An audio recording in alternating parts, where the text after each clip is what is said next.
அனைவருக்கும் மாலை வணக்கம். நானே உலகின் ஒளி என்ற இயேசுவின் திருவசனத்தை உள்வாங்கி தத்துவ ஞானம் புத்துயிர் பெற்றது யூத நிலத்தினிலே, சத்திய வேதம் என்று நிலைத்தது தாரணி மீதினிலே. எத்தனை உண்மைகள் வந்து பிறந்தன இயேசு பிறந்ததிலே, இத்தனை நாள் மானிடர் வாழ்வது இயேசுவின் வார்த்தையிலே. ஆம், யூத நிலத்தில் விட்டு இவ்வுலகின் மாபெரும் சொத்து கிறிஸ்தவத்தின் விலையில்லா முத்து இயேசு பிரானை வணங்கி கிறிஸ்தவத்தில் ஓடி பற்றிய தத்துவங்களை உங்கள் முன் ஓரிரு நிமிடங்கள் பகிரலாம் என விளைகிறேன். இங்கே ஆன்மீகத்தின் ஆணிவேரை அறிந்தவர்கள், கிறிஸ்தவ கடலின் கரையினை கண்டவர்கள், இறையியல் தத்துவ வித்தகர்கள் என பலர் அமர்ந்திருக்கிறீர்கள். உங்கள் முன் பேசுவது என்பது சிறிது தயக்கத்தை தந்தாலும் கொடுத்த வாய்ப்பை ஓரிரு நிமிடங்கள் மட்டும் சில கருத்துக்களை உங்கள் முன் பகிர வந்துள்ளேன். அருட்கடல் மையத்தில் ஒளி விழா, சமயம் இந்த மதம் பிடித்து அலையும் மனிதர்களுக்கு மனிதத்தை புகுத்தும் விழா. இந்நிகழ்ச்சியில் கலந்து கொள்வதில் பெரும் மகிழ்ச்சி. ஒளி மறைந்திருப்பதை வெளிப்படுத்துவது, தெளிவற்றதை தெளிவாக காட்டுவது, இருளை அகற்றி அறிவை புகுத்துவது. இப்படிப்பட்ட ஒளி கிறிஸ்தவ சமயத்தில் எங்கெங்கு எவ்வாறெல்லாம் பேசப்படுகிறது. கடவுள் தொடக்கத்தில் உலகை படைக்கிறார், இருபெரும் சுடர்களை படைக்கிறார் என்று விவிலியம் கூறுகிறது. பகலையாள கதிரவனையும் இரவியாள சந்திரனையும் படைக்கிறார். படைத்த கடவுள் ஒளி நல்லது என்று கண்டார் என்று விவிலியம் கூறுகிறது. எனவே நன்மையானதை தேடி உருவாக்கப்பட்டதே ஒளி. அந்த ஒளி நம்முடைய வாழ்வில் எவ்வாறு வீசுகிறது, வழிகாட்டுகிறது என்பதை நாம் யோசிக்க வேண்டும். இஸ்ரேல் மக்கள் எகிப்து நாட்டில் அடிமைகளாக்கப்படுகிறார்கள். முன்னோர்கள் சொல்லும் போது, அறிமுகம் செய்யும் போது சொன்னார்கள், அவர்களை அங்கிருந்து மீட்டுக் கொண்டு வருவதற்காக கடவுள் மோசேயை அழைக்கிறார். எரியும் முட்புதரின் நடுவே ஒளியாய் அவரோடு பேசுகிறார், அவரை தேற்றுகிறார், வழிகாட்டுகிறார், வழி நடத்துகிறார். எனவே இறைவன் தரக்கூடிய ஒளி என்பது நம்முடைய வாழ்வுக்கு வழிகாட்டுவதாகவும் நம்மை தேற்றுவதாகவும் திடப்படுத்துவதாகவும் அமைவதோடு அல்லாமல் நம்மோடு இணைந்திருப்பவர்களுக்கும் நாம் தேற்றும் கருவியாக, வழிகாட்டும் கருவியாக விளங்க வேண்டும் என்ற ஒரு செய்தியையும் இந்நாளில் நாம் பெற்றுக்கொள்ள வேண்டும். திருப்பாடல் ஆசிரியர் விவிலியத்தில் எழுதுகிறார், ஆண்டவர் என் ஒளி, அவரே என் வாழ்வு, யாருக்கு நான் அஞ்ச வேண்டும். விவிலியத்தை பின்பற்றியோ அல்லது நன்மையை பின்பற்றி நடக்கக்கூடிய ஒருவன் ஒளியில் நடக்கிறான். அவன் இந்த உலகில் யாருக்கும் அஞ்ச வேண்டிய தேவையில்லை என்பது அவருடைய வாக்கு. எசேயா இறைவாக்கினர் இஸ்ரேல் மக்களுக்கு சொல்லுகிறார், வாருங்கள் ஆண்டவருடைய ஒளியில் நடப்போம். ஆண்டவருடைய ஒளியில் நடப்பது என்பது அன்பு பாதையில் நடப்பது, அமைதி வழியில் நடப்பது, ஆணவத்தை அறுத்து நடப்பது, அகங்காரத்தை ஒழித்து நடப்பது, தன்னைத்தானே தாழ்த்தி உடனிருப்பவனை சகோதரனாக ஏற்றுக்கொள்வது, எல்லாரையும் இன்று நாம் கூடியிருப்பது போல எல்லா மதத்தினரையும் எல்லா இனத்தினரையும் சகோதரர்களாக இருப்பது. அத்தகைய மொழியில் நடக்க விவிலியம் நம்மை இன்று அழைக்கின்றது, கிறிஸ்தவம் அழைக்கின்றது. பழைய ஏற்பாட்டை தாண்டி புதிய ஏற்பாட்டுக்கு வருவோம் என்றால், இயேசுவினுடைய பிறப்பு இடையர்களுக்கு ஆயர்களுக்கு அறிவிக்கப்படுகிறது. இயேசு காவியத்தில் கண்ணதாசன் இதை மிக அழகாக கூறுகிறார்.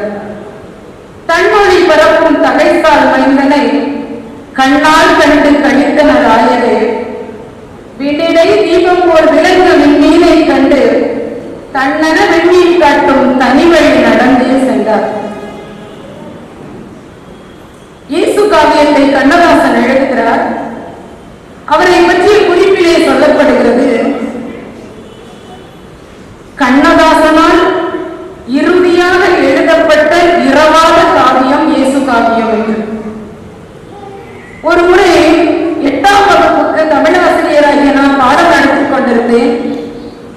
அதிலே இயேசு காவியத்தில் இருந்து சிலுவைப்பாடு என்ற ஒரு பகுதி பாடப்பகுதியாக இருந்தது. அதனுடைய ஆசிரியர் கண்ணதாசன் என்று சொல்லும் போதே ஒரு சில மாணவருடைய முகத்திலே ஒருவித முகபாவனைகளை நான் கண்டேன். நான் கிறிஸ்தவன் என்று அந்த மாணவர்களுக்கு தெரியாது. ஏன்னா என்னுடைய பேரை பார்த்தாலே யாரும் என்னை கிறிஸ்தவர் என்று சொல்ல மாட்டார்கள். வளர்மதி தானே, அது இப்படி கிறிஸ்டின் நேமே இல்லையம்மா அப்படின்னு மாணவர்கள் என்னை கேட்பார்கள். அப்போது அவர் கேட்டான், இயேசுவை பற்றி, இயேசுவனுடைய சிலுவை பாடுகளை பற்றி, அவருடைய கைகளிலும் கால்களிலும் ஆணியால் அடிக்கும் போது நேரிலே பார்த்த அந்த ஒரு உணர்வை நீங்கள் இந்த பாடத்தை நடத்தும் போது அதை கொடுக்கிறீர்கள். அதை கண்ணதாசன் அழகாக என்று சொல்ல முடியாது, உணர்வு பூர்வமாக எழுதியிருக்கிறாரே, அவர் கிறிஸ்தவரா என்று ஒரு மாணவர் என்னை கேட்டான். அப்போது நான் அதை பகிர வேண்டியது இருந்தது. உணர்வு, உள்ளம், எண்ணங்கள், அன்பு, நேசம், பாசம் எல்லாருக்கும் பொதுவானவை.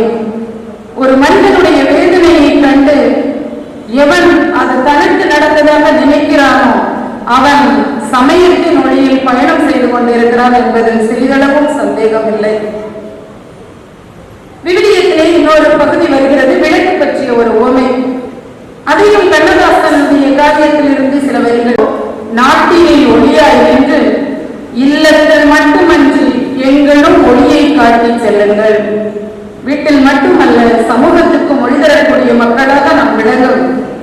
அது மதத்தை கடந்ததாக இருக்க வேண்டும்.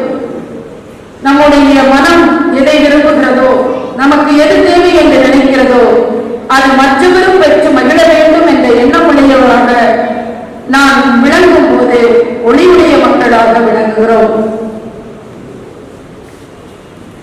நம்ம கிறிஸ்தவ மதத்தினுடைய வழிபாட்டு நிகழ்வுகளிலும் ஒளிக்கு மிக முக்கிய பங்கு உண்டு. ஒளியேற்றி வழிபடுவது, பீடத்தில் ஒளியேற்றுவது, ஈஸ்டர் பெருவிழாவின் போது பாஸ்கா திரியை ஏற்றுவது, திருமுழுக்கு போன்ற அருளடியாளர்களின் போது ஒளியை பெறுவது என பிறப்பு முதல் இறப்பு வரை ஒளி நம்முடைய வாழ்வில் நீங்கா இடம் பிடித்து வருகிறது. கிறிஸ்துவின் ஒளி என்பது அன்பை விதைத்தது, அதிகாரத்தை அடக்கியது, ஆணவத்தை ஒடுக்கியது, அயலானுக்கு அன்பு செய்தது, பகைவனை நேசித்தது, உணவற்றவனுக்கு உணவூட்டியது, பெண்ணினத்தை போற்றியது.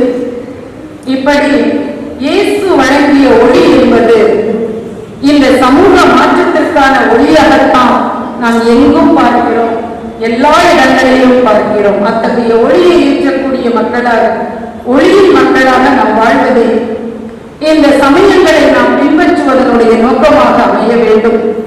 மதம் கண்டு மதம் பிடித்து அலையும் மனிதர்கள் நடுவிலே மனித நேயத்தை வளர்க்கும் மனிதர்களாக நாம் மாற வேண்டுமானால் இன்று நாம் பகிர்ந்து கொண்ட அனைத்து சமயங்களின் ஒளி பற்றிய சிந்தனைகளும் நம் சிந்தைக்குள் புகுந்து ஒளி தர வேண்டும். மண்ணிடை இயேசு மறுபடி வருவார் என்பது சத்தியமே. விண்ணர சமயம் உலகம் முழுவதும் என்பது நித்தியமே.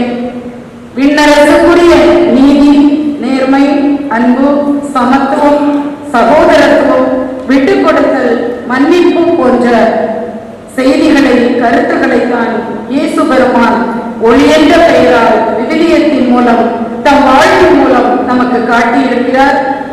எல்லா மதங்களும் அவையே தான் போதிக்கின்றன. நதிகள் தோன்றுமிடம் வேறு வேறாக இருந்தாலும் சென்று சேருமிடம் கடலாக இருப்பது போல் நம்முடைய மார்க்கங்களும் வழிகளும் சமயங்களும் எதுவாக இருந்தாலும் கிறிஸ்து என்ற ஒருவரை அல்லது இறைவன் என்ற ஒருவரை, பரம்பொருள் என்ற ஒருவரை சேர்வதற்குரிய வழிமுறையை வாழ்க்கை நடத்தியை பின்பற்றி வாழ்வோம். அதுவே இந்த நிகழ்ச்சி நமக்கு போதிக்கக்கூடிய ஒரு கருத்தாக, அறிவுரையாக, எடுத்து செல்ல வேண்டிய ஒரு சிந்தனையாக அமையட்டும் என்று கூறி வாய்ப்புக்கு நன்றி கூறி விடைபெறுகிறேன். நன்றி, வணக்கம்.